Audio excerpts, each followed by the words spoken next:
हाय दोस्तों, हमारे इस चैनल पर एक बार पुनः फिर आपका स्वागत है। आज का जो वीडियो है वो बहुत ही आवश्यक है हम लोगों के जीवन के लिए। वो ज्ञान जिसको प्राप्त करने के लिए बहुत ही सरल शब्दों में समझाया गया। आप थोड़ा सा भी अगर दिमाग पर जोर डालेंगे तो मेरी बात आपको समझ में आ जाएगी। बशर्ते आप इस वीडियो को पूरा देखें। अक्सर हम लोग कहीं जाते हैं, मंदिर जाते हैं, मस्जिद जाते हैं, चर्च जाते हैं, कहीं भी जाते हैं, किसी भी साधु संत महात्मा के यहाँ भी जाते हैं, उनको श्रद्धांजलि अर्पित करने भी जाते हैं, या घर में हम लोग पूजा पाठ करते हैं। तब हम लोग अपने शरीर को पवित्र करते हैं। पवित्र कैसे करते हैं कि नहाते हैं, स्वस्थ कपड़े पहनते हैं, अच्छे कपड़े पहनते हैं, और जो भी चीज़ें होती पवित्रता वाली वो यूज करते हैं। ये हम लोग करते हैं क्योंकि हम लोगों की ये मान्यता है कि अगर हम अपवित्र होकर, शरीर को अपवित्र करके अगर हम किसी देवी देवता के मंदिर में जाएंगे, मस्जिद में जाएंगे, तो वहाँ का जो देवता है वो हमसे रुष्ट हो जाएगा और हमें दंड देगा। क्या हम ये कभी जीवन में सोचते हैं कि मरने के बाद क्या शरीर ये जाता है साथ में? नहीं जाता ना। भगवान के पास ऊपर या स्वर्गलोक में जाइए, चाहे जन्नत में जाइए, चाहे कहीं भी जाइए, मरने के बाद ही आप जाएंगे ना। मरने के बाद क्या आपका शरीर जाता है? नहीं, आपका शरीर यहीं रह जाता है। जिस शरीर को हम पवित्र कर रहे थे, जिस शरीर को हम सब कुछ कर रहे थे, वो तो शरीर यहीं रह गया और मेरी क्या जाएगा? आत्मा, मेरी रूह। उर्दू में कहते हैं रूह, और जो हिंदी में कहते हैं आत्मा। हिंदू लोग जो कहते हैं उसको हम आत्मा कहते हैं, और हम लोग कहते हैं उसको चेतना। चेतना या आत्मा ये शब्द अलग अलग हैं, लेकिन चीज़ एक ही है। तो अगर मेरी आत्मा अपवित्र है, पवित्र नहीं है, गंदी है, तो क्या जब हम शरीर को देवता के पास ले जाने में हिचकते हैं तो मेरी आत्मा क्या स्वर्गलोक में पहुंच जाएगी या भगवान के चरणों में पहुंच जाएगी? अपवित्र आत्मा, गंदी आत्मा पहुंच जाएगी? नहीं पहुंचेगी ना। क्या वो उसको स्वीकार कर लेंगे? क्या मेरी जब आत्मा पहुंचेगी तो क्या उनके दरवाजे, भगवान के, ईश्वर के, अल्लाह के, किसी के भी दरवाजे खुले रहेंगे?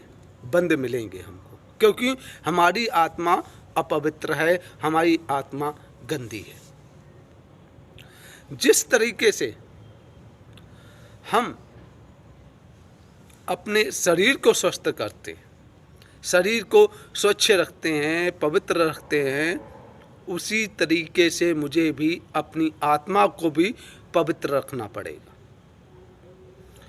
कर्म हम लोग तो करते हैं, झूठ बोलते हैं और भी बेईमानी करते हैं, कुकर्म करते हैं, सब कुछ करते हैं, और शरीर को पवित्र करके हम पूजा अर्चना करते हैं।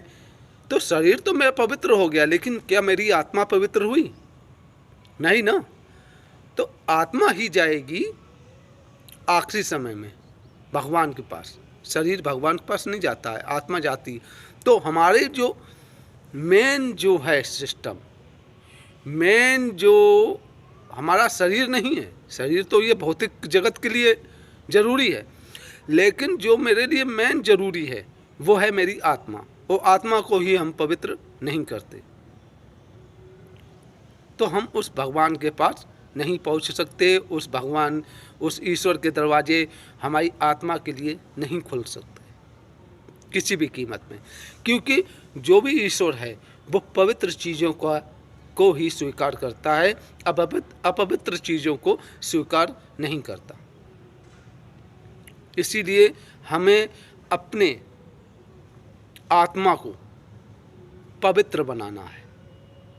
जिस प्रकार से मान लीजिए, जिस प्रकार से आजकल हम लोग शुद्ध पानी पीते हैं, वो पानी कहाँ से शुद्ध होता है? आरओ से। आरओ के द्वारा वो पानी शुद्ध होता है। अगर आरओ नहीं होगा तो वो पानी शुद्ध नहीं होगा, और आरओ में अगर फिल्टर नहीं लगा होगा तो भी पानी शुद्ध नहीं होगा। उसी प्रकार से हमें अपनी आत्मा को रोज प्रतिदिन शुद्ध करना पड़ेगा, उस आरओ में डालना पड़ेगा, और उस आरओ के द्वारा अपनी आत्मा को शुद्ध करना पड़ेगा, और यह मुझे आजीवन करना पड़ेगा।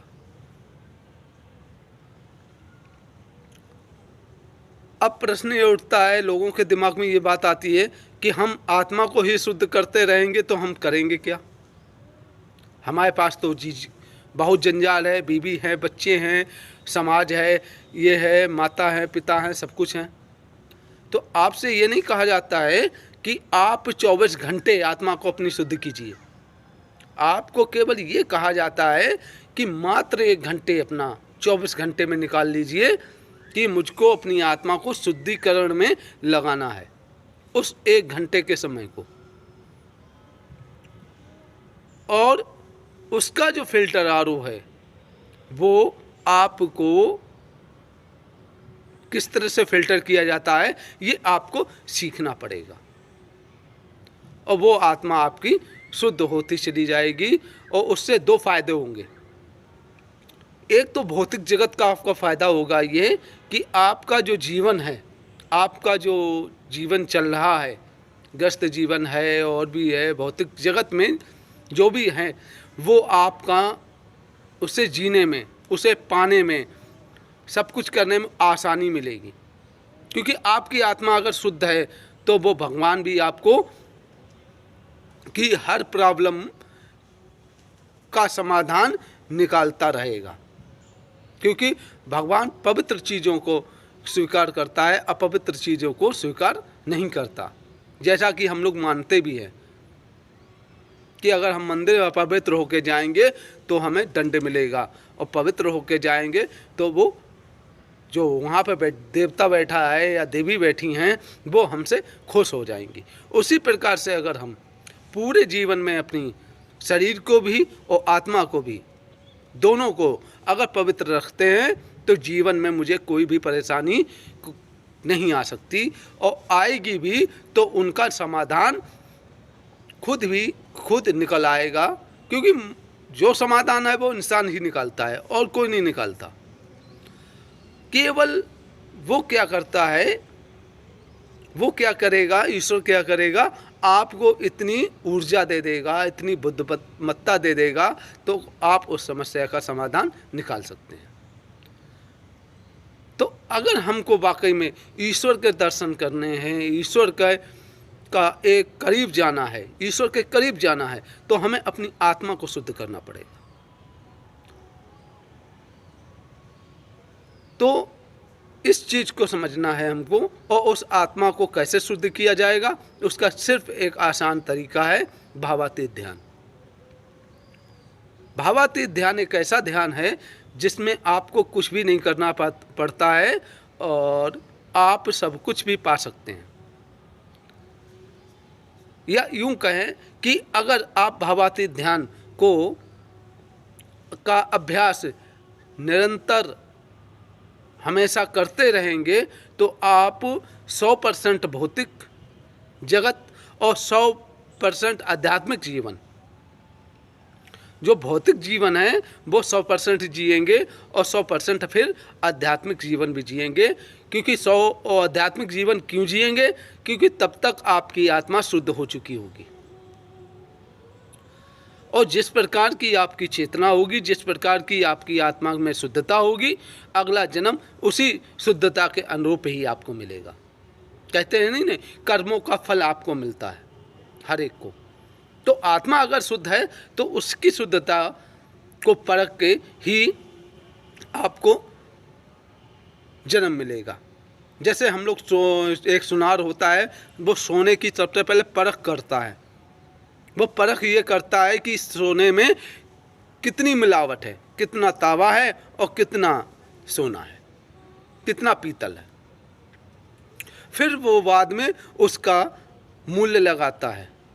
उसी प्रकार से हमें जब अगला जन्म मिलता है तो हमारी आत्मा कितनी शुद्ध है, कितनी अशुद्ध है, ये परख ईश्वर करता है। उसके बाद उसी के अनुरूप अगला जन्म देता है, जिसको हम कहते हैं कि ये कर्मों का फल है।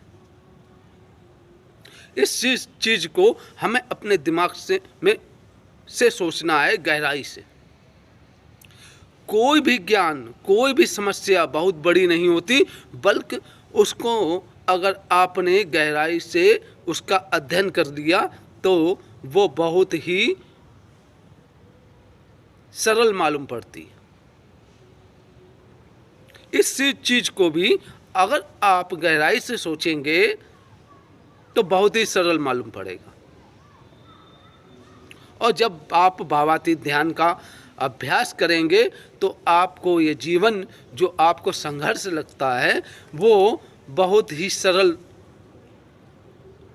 मालूम पड़ेगा कि यह जीवन तो जीने में बहुत ही सरल है।